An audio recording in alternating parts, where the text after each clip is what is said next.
o 4. Ayun, di ba? Hunter ng adik, yung malalapit lang idol kay Kagawad at Kapitan ang nakatikim. Teka lang, ang haba na pala. Sorry sandali. Dito sa Davao, imbes 5K ginawa ni Migs, 3K lang. Kinurakot ni Migs ang 2K. Oo, si Migs, no? Ganda-gandahan pa naman sana yun. Kaya lang, ayun nga, kurakot din. Hacker, ganda mo, idol. Thank you. Biglang gumanan. Maga-maga pagkabagong gising. Ayun, Aurora, Eugenio, Mix Vlog. Happy Sunday po. Yun, Robert Mendoza, ganda mo madam, taga saan ka? Nanay Teresa, form of vote buying na yan, dapat alisin na yan. Nawawala ang pera ng bayan, di na, salamander kung sino nakinabang. Hindi na alam kung sino nakinabang, ganon. Rosita Monterola, mga tao sa Kapitan 6 na beses, nakakuha imbes isang beses lang dapat. Vice President, Saturday, May Peg Sadayo, sana, hindi ko maintindihan, Edison Maliwat, papacheck nga ulit.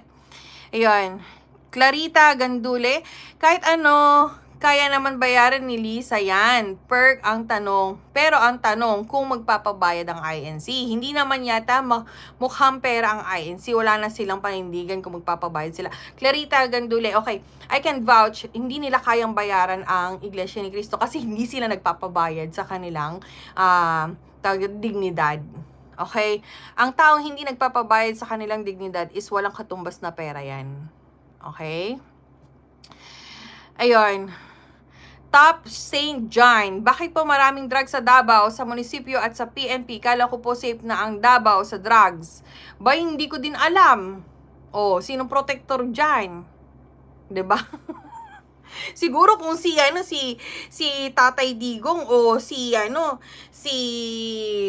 sila Baste Duterte, 'di ba? Is may kapangyarihan pa over sa PNP at nirerespeto sila, bakit hindi? Parang feeling ko, 'di ba? Lahat kasi sa chain of commands ang inuutusan, ang sinusunod lang is ang pinakapuno, which is ang ating presidente. 'Di ba? Nanay Teresa, aminin natin na nabudol tayo ni Marcos. Mami masarap manood kina Attorney Trixie Kong Marcoleta. Marami kang matututunan about law. Sabi nga ng nanay ko, pinagraduate kita na nurse.